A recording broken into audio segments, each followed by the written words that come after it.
Sir ಇವು ಹಳೆ pending case file sir. ನನ್ನ ಹಿಸ್ಟ್ರಿಲಿ ಪೆಂಡಿಂಗ್ ಅನ್ನೋದು ಯಾವುದೂ ಇರಬಾರ್ದು. ಎಲ್ಲ ಅಲ್ಲಲ್ಲೇ ಲೆಕ್ಕ ಚುಪ್ತಾ ಆಗಬೇಕು. ಏನಂತೀರಾ? ಆಯಿತು, ಮಾಡೋಣ. ಆದರೆ ಇಷ್ಟು ದಿವಸ ಆಗಲಿಲ್ಲ.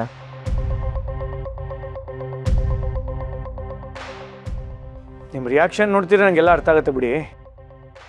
ಅಲ್ಲ ನಾಗರಾಜ್, ನಾನು ಆಗಲೇ ಬಂದಾಗ ಎಲ್ಲರೂ ನನಗೆ ಸೆಲ್ಯೂಟ್ ಮಾಡಿದ್ರು. ಆದರೆ ನೀವು ಯಾಕೆ ಮಾಡಲಿಲ್ಲ? ಈಗಲೂ ಸೆಲ್ಯೂಟ್ ಮಾಡ್ಬೇಕು ಅನ್ನಿಸ್ತಿಲ್ವಾ? ಒಂದು ಸಣ್ಣ ಸಲ್ಯೂಟ್ ತಾನೆ ಮಾಡಿಬಿಡಿ ಸರ್.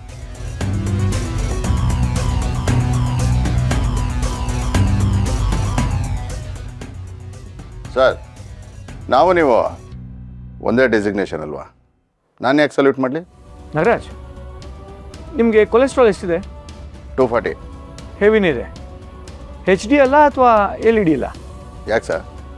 ಹಾಸ್ಪಿಟ್ಲಿಗೂ ಹೋಗದೆ ಟ್ರೀಟ್ಮೆಂಟು ಕೊಡಿಸ್ದೆ ನಿಮ್ಮ ಬಾಡಿಲಿರೋ ಕೆಟ್ಟ ಕೊಬ್ಬನ್ನ ಆದಷ್ಟು ಬೇಗ ಕರೆಸ್ತೀವಿ. ಅದರ ಜೊತೆಗೆ ನೀವು ನನಗೆ ಸೆಲ್ಯೂಟ್ ಹೊಡೆಯೋ ಹಾಗೂ ಮಾಡ್ತೀನಿ, ನೋಡ್ತಾ ಇದೆ.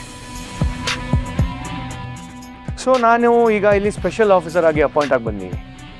ಇನ್ನಿಲ್ಲಿ ಯಾವುದೇ ಕೇಸ್ ಬಂದರೂ ಅದನ್ನು ನನ್ನ ಗಮನಕ್ಕೆ ತರಬೇಕು. ಆಯಿತು. ಆ್ಯಂಡ್ ವಿತೌಟ್ ಮೈ ಪರ್ಮಿಷನ್ ನೀವು ಅದನ್ನು ಹ್ಯಾಂಡಲ್ ಮಾಡೋ ಹಾಗಿಲ್ಲ. ಅರ್ಥ ಆಯ್ತಾ? ಅರ್ಥ ಆಯ್ತು. ಹಾಗೆ ಒಂದು ನಿಮಿಷ, ಆಫೀಸರ್ ಫೋನ್ ಮಾಡ್ತಾ ಇದ್ದಾರೆ.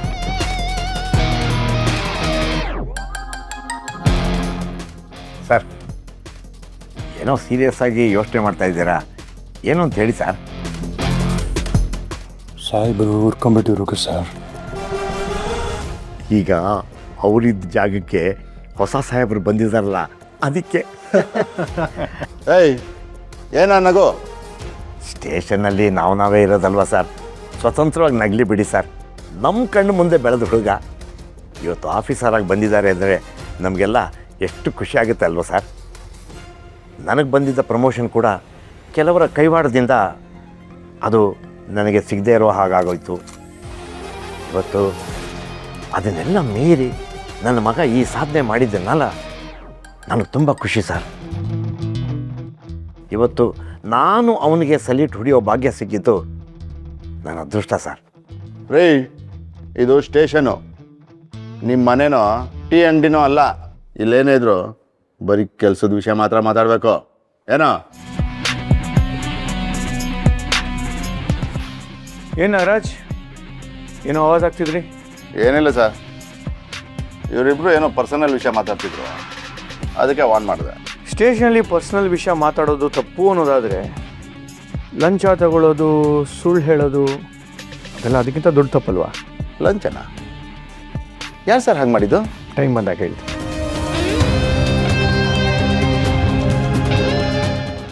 ನಾಗರಾಜ್, ರೌಡಿ ಶೀಟರ್ ಮಣಿ ಕೇಸ್ ಇತ್ತಲ್ಲ, ಆ ಫೈಲ್ ಕೊಡಿ.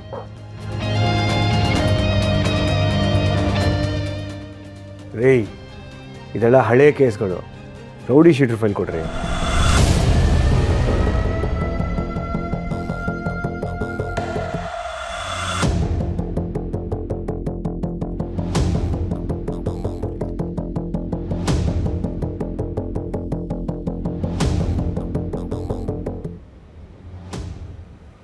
ಜಯರಾಮ್ ಅವರೇ, ಇವನ್ ಯಾಕೆ ಅರೆಸ್ಟ್ ಮಾಡಲಿಲ್ಲ?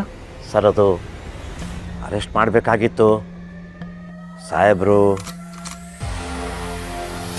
ಅವ್ರ ಮುಖ ನೋಡ್ತಾ ಇದ್ದೀರಾ? ಏನು ನಾಗರಾಜ್, ಏನು ಅಪ್ಡೇಟ್ ಇದ್ರ ಬಗ್ಗೆ? ಮಾಡ್ತೀನಿ ಸರ್. ರಾಹುಲ್ ಅಣ್ಣ ಈ ರೀತಿ ಎಲ್ಲ ನಡ್ಕೊಂಡಿದ್ದಾರೆ ಅಂದರೆ ನನಗಂತೂ ನಂಬಕ್ಕೆ ಆಗ್ತಿಲ್ಲ ಅಕ್ಕ. ಅಷ್ಟೇ ಅಲ್ಲ, ರಾಹುಲ್ ನನಗೆ ಹೊಡೆದಿದ್ದಾನೆ. ಇಷ್ಟೆಲ್ಲ ಗೋಳಿಕೊಂಡು ಇದ್ದಕ್ಕಿದ್ದಂಗೆ ಒಂದಿನ ಹೇಳ್ದೆ ಕೇಳ್ದೆ ಎಲ್ಲೋ ಹೊರಟೋದ. ಫೋನ್ ಮಾಡಿದೆ, ಆದರೆ ಅವ್ನ ಫೋನ್ ಸ್ವಿಚ್ ಆಫ್ ಅಂತ ಕೂಡ ಬಂತು. ಅಲ್ಲ ಅಕ್ಕ, ಇಷ್ಟೆಲ್ಲ ನೋವು ಇಟ್ಕೊಂಡಿದ್ರು ಒಂದಿನಕ್ಕೂ ಯಾಕೆ ನಮ್ಮ ಹತ್ರ ಹೇಳ್ಕೊಂಡಿಲ್ಲ? ನೀನು ಚಿರು ಕಷ್ಟಪಟ್ಟು ಎಲ್ರೂ ಎದುರಾಕೊಂಡು ಮದುವೆ ಮಾಡಿಸಿದ್ದೀರ. ಹೀಗಿರುವಾಗ ಇದನ್ನೆಲ್ಲ ಯಾವ ಬಾಯಿಂದ ಹೇಳಲಿ? ಹಾಗಂತ ಎಷ್ಟು ದಿನ ನೀವೊಬ್ಬರೇ ನೋವು ಅನುಭವಿಸ್ತೀರ?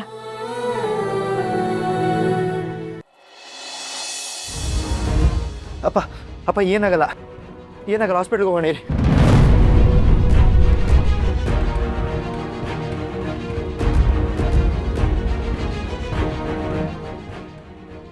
ಚಿರು, ಏನಾಯ್ತು? ಮಾವನೆಲ್ಲ ಕರ್ಕೊಂಡು ಹೋಗ್ತಿದ್ದೀರಾ? ಏನೋ ಅಪ್ಪ ಸಡನ್ ಆಗಿ ಗಾಬರಿ ಆಗಕ್ಕೆ ಶುರು ಆಗ್ಬಿಟ್ಟಿದ್ದಾರೆ, ಅದಕ್ಕೆ ಟೆನ್ಷನ್ ಆಗ್ತಿದೆ. ಹಾಸ್ಪಿಟ್ಲಿಗೆ ಕರ್ಕೊಂಡು ಹೋಗ್ತಾ ಇದ್ದೀನಿ. ಹಾಗೆಲ್ಲ ಏನೂ ಆಗಲ್ಲ ಚಿರು, ನೀನ್ ಗಾಬರಿ ಆಗ್ಬೇಡ, ಕಾಮ್ ಡೌನ್. ಮಾವನ್ ಬಾಡಿಯಲ್ಲಿರೋ ಹಾರ್ಮೋನ್ಸ್ ಏರುಪೇರು ಆದಾಗ ಹೀಗಾಗತ್ತೆ ಅಂತ ಡಾಕ್ಟರ್ ಹೇಳಿದ್ದಾರೆ. ನೀನೇ ಟೆನ್ಷನ್ ಮಾಡ್ಕೋಬೇಡ. ಅಲ್ಲ ಅದಕ್ಕೆ ಅದು ಹೌದು ಚಿರು, ಡಾಕ್ಟರೇ ನನ್ನ ಹತ್ರ ಹೇಳಿದ್ದಾರೆ. ಈ ಥರ ಆದಾಗ ಟ್ಯಾಬ್ಲೆಟ್ ಕೊಡಿ ಅಂತಲೂ ಹೇಳಿದ್ದಾರೆ. ಅದಕ್ಕೆ ಈ ಟ್ಯಾಬ್ಲೆಟ್ನ ನನ್ನ ಹತ್ರ ಇಟ್ಕೊಂಡಿರ್ತೀನಿ, ನೋಡಿ.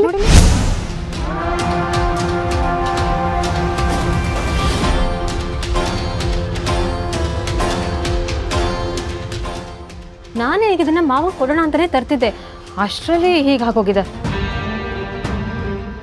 ಈ ಟ್ಯಾಬ್ಲೆಟ್ಸ್ನ ನಾನು ಇದುವರೆಗೂ ನೋಡೇ ಇಲ್ವಲ್ಲ. ಈ ಟ್ಯಾಬ್ಲೆಟ್ ಬೇಡ ಅಂತ ಹೇಗೆ ಹೇಳಿ?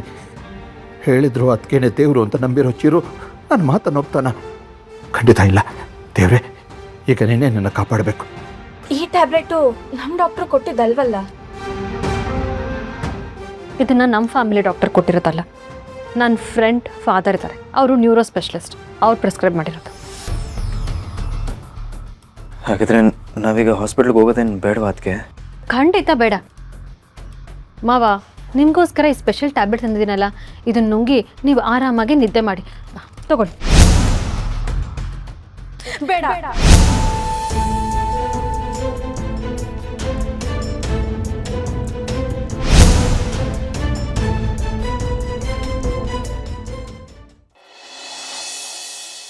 ಯಾಕಚ್ಚು, ಏನಾಯ್ತು? ಚಿರು, ನನಗೆ ಯಾಕೋ ಅಪ್ಪಂಗೆ ಈ ಮಾತ್ರೆ ಕೊಡೋದು ಬೇಡ ಅಂತ ಅನ್ನಿಸ್ತಿದೆ. ಯಾಕೆ? ಚಿರು, ನಾವು ಡೈರೆಕ್ಟಾಗಿ ಹಾಸ್ಪಿಟ್ಲಿಗೆ ಹೋಗೋಣ. ನೀನು ಇವ್ರ ಮಾತು ಕೇಳಿಕೊಂಡು ನಿನ್ನ ನಿರ್ಧಾರನ ಚೇಂಜ್ ಮಾಡ್ತಿದ್ಯಾ? ಬೇಡ, ರಿಸ್ಕ್ ಎಲ್ಲ ತೊಗೊಳೋದು ಬೇಡ ಚಿರು, ನಾವು ಹಾಸ್ಪಿಟ್ಲಿಗೆ ಹೋಗೋಣ. ನಾನೇನು ನನ್ನ ನಿರ್ಧಾರನ ಬದಲಾಯಿಸ್ತಿಲ್ಲ ಅಚ್ಚು. ಅಪ್ಪಗೆ ಮುಂಚೆನೂ ಇದೇ ಥರ ಆಗಿತ್ತು, ಅವಾಗ ಇದೇ ಟ್ಯಾಬ್ಲೆಟ್ ಕೊಟ್ಟಿದ್ದೆ ಅಂತ ಅದಕ್ಕೆ ಹೇಳ್ತಿದ್ದಾರಲ್ಲ. ಇಲ್ಲ ಚಿರು, ಅಪ್ಪಂಗೆ ಟ್ಯಾಬ್ಲೆಟ್ಸ್ ಕೊಡೋ ಬದಲು ಹಾಸ್ಪಿಟ್ಲಿಗೆ ಕರ್ಕೊಂಡು ಹೋಗೋದೇ ಒಳ್ಳೇದು ಅಂತ ಅನ್ನಿಸ್ತಿದೆ. ಅಂದರೆ ನನ್ನ ಮಾತಲ್ಲಿ ನಂಬಿಕೆ ಇಲ್ಲ ಅಂತ ಇಂಡೈರೆಕ್ಟಾಗಿ ಹೇಳ್ತಿದ್ಯಾ ಅರ್ಚನಾ?